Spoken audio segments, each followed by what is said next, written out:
From TLDR News, this is your daily briefing for Tuesday, the 13th of September 2022.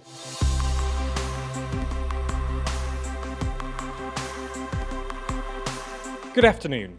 Today we're going to be talking about Ukraine's Fightback. We'll also be discussing three of today's other important stories and discussing the events in the UK between now and the Queen's State funeral. But first, Ukraine pushes forwards.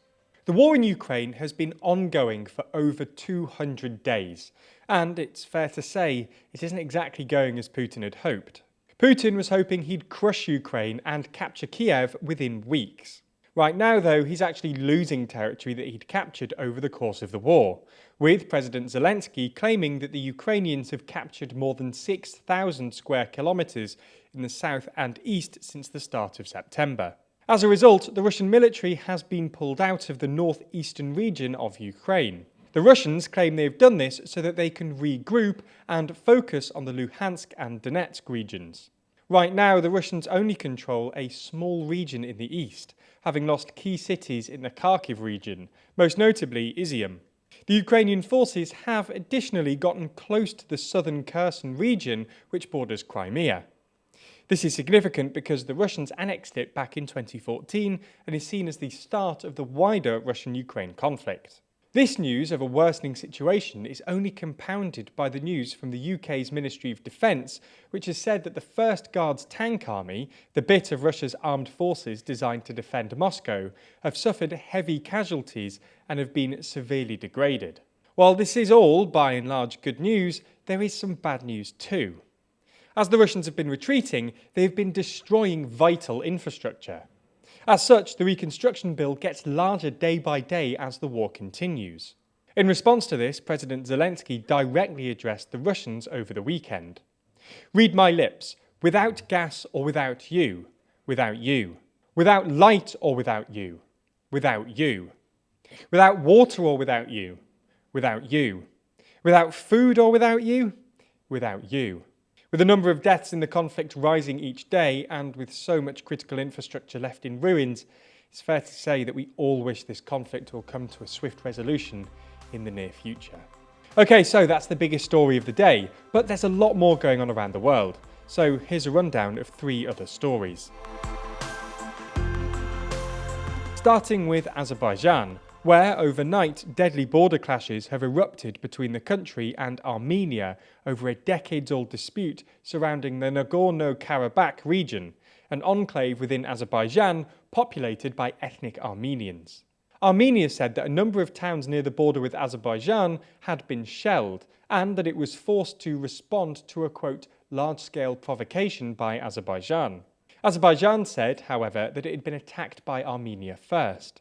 In any case, Armenia has said that at least 49 of its soldiers had been killed. Both Russia and the US have urged both sides to de-escalate, with the US Secretary of State, Antony Blinken, urging an end to any military hostilities immediately. It was reported that the two sides had agreed a ceasefire, coming into force at 9 a.m. local time. But Azerbaijani media reported that the ceasefire had been broken very quickly. There's more on the way, but be sure to subscribe and ring the bell to make the daily briefing part of your daily routine. Or just search for us on your podcast app to listen along.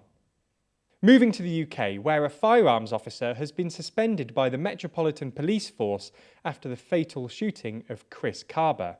Kaba was driving a car when it was stopped by a firearms officer last Monday, following an automatic number plate recognition, or ANPR alert, that the vehicle was linked to a firearms offence in previous days. He was then shot by a specialist firearms officer. CPR was immediately administered, but Kaba sadly died in hospital. Kaba had been due to become a father and was unarmed. Initially, the officer had not been suspended, but following pressure from the public and local MPs, the officer was suspended yesterday. The Independent Office for Police Conduct has since launched a homicide investigation into Kaba's death. The Mayor of London, Sadiq Khan, welcomed the move, stressing that his thoughts remain with Chris Kaba's loved ones at this intensely difficult time.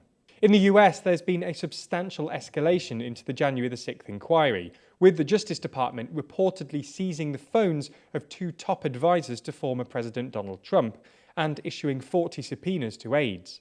According to people familiar with the investigation, federal agents seized the phones of Boris Epstein, in-house counsel coordinating Trump's legal efforts, and Mike Roman, the director of election day operations for the Trump campaign back in 2020. The subpoenas allegedly relate to the so-called fake electors scheme and Trump's Save America Political Action Committee.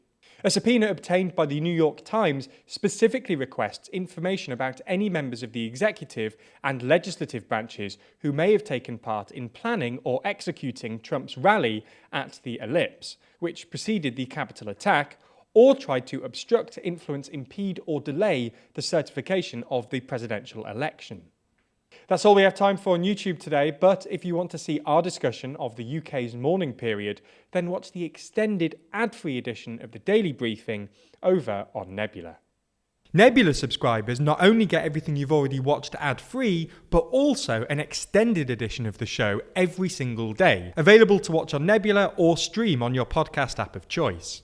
So if you want to support the channel and get a more extensive daily briefing every day, you'll want to sign up. And there's good news. Our friends at CuriosityStream, the streaming service which offers some of the best documentaries, is offering a deal whereby you can get both platforms, CuriosityStream and Nebula, for less than $15 a year. That's all the best documentaries you could want on CuriosityStream, and then more TLDR on Nebula, including the extended briefing, other full exclusive TLDR videos, and it's always ad-free. Click the link below to get both services for less than $15 a year and support the channel.